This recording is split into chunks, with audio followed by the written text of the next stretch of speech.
கங்கா கங்கா கங்குவா கங்கா கங்கா கங்குவா அப்படின்னு சொல்லிட்டு டைரக்டர் சித்து சிவா இயக்கத்தில் நம்ம சூர்யா அவர்கள் நடித்து லாஸ்ட்டாக தியேட்டரில் வெளிவந்த ஒரு பீரியட் ஆக்ஷன் ஒரு சயின்ஸ் ஃபிக்ஷன் திரைப்படம். ஒரு மிகப்பெரிய எக்ஸ்பெக்டேஷன். டிசம்பர் வந்துருச்சு, இன்னும் 6 நாளில் டிசம்பரே முடிய போகுது. சக்ஸஸ் மீட் எப்போ வைக்க போகிறாங்கன்னு தெரியல. நானுமே அந்த பாஸை வச்சுக்கிட்டு எப்படா டேட் சொல்லுவீங்க அப்படின்ற மாதிரி காத்துக்கிட்டு இருக்கேன். இன்னும் எதுவுமே காணோம், என்ன எப்போ பண்ண போகிறாங்கன்னு தெரியல. சரி, இந்த படத்தை பற்றி இப்போ என்ன அப்படின்னு பார்த்தீங்கன்னா, கங்குவா திரைப்படத்தில் நம்ம நட்டி ஒரு கதாபாத்திரம் பண்ணியிருப்பாப்புல. அவர் ஒரு மிஞ்சி போனால் ஒரு 10 நிமிடம் அந்த படத்தில் வந்திருப்பார். பெரிய ஸ்கோப் அந்த படத்தில் அவருக்கு இருக்காது. நம்பிக்கை துரோகம், முதுகில் குத்திட்டான் அப்படின்ற மாதிரி ரோல் பண்ணியிருப்பாப்புல. அவர்கிட்ட அவர் ரீசெண்டாக ஒரு ஈவெண்ட்டில் இந்த கங்குவா படத்தை பற்றி ஒரு விஷயம் சொல்லிட்டு போயிருக்காப்புல. என்ன சொல்லியிருக்காரு அப்படின்னு பார்த்தீங்கன்னா, எல்லாரும் முதல் பாகத்தை மட்டும் பார்த்துட்டு தப்பாக பேசிக்கிட்டு இருக்காங்க.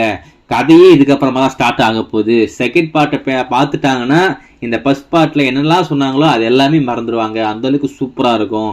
செகண்ட் பார்ட் தான் தாறுமாறாக இருக்கும். இனி கதையே இதுக்கப்புறம் தான் ஸ்டார்ட் ஆக போகுது அப்படின்ற மாதிரி ஒரு விஷயம் சொல்லியிருக்காப்புல. அதாவது பார்ட் 2 அப்படின்ற ஒரு விஷயம் நடந்தால் அந்த பார்ட் 2 பற்றி பேசலாம். அது நடக்கவே போகிறதில்ல. அந்த படத்தை யாரும் இப்போ தொடக்கூட போகிறதில்ல.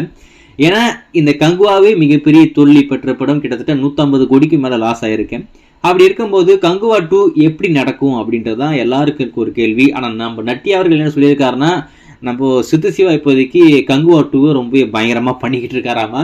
நம்ம சூர்யாவும் சித்து சிவாவும் சேர்ந்து அந்த கங்குவா 2 பண்ணுவாங்க. கங்குவா 2 வந்ததுக்கப்புறம் உங்களுக்கு தெரியும் அந்த படத்துடைய ரேஞ்ச் என்ன. நீங்கள் எல்லாரும் இப்போ கங்குவா 1 பார்த்துட்டு தப்பாக பேசிக்கிட்டு இருக்கீங்க. கங்குவா 2 தான் கதையே இருக்குது அப்படின்ற மாதிரி சொல்லியிருக்காப்புல. ஒருவேளை கங்குவா 2 அவங்க பண்ணாங்கன்னா கங்குவா 2க்கு எந்த அளவுக்கு ஆர்வமாக காத்துக்கிட்டு இருக்கீங்க அப்படின்றத மறக்காமல் கமெண்ட்ல மென்ஷன் பண்ணுங்க.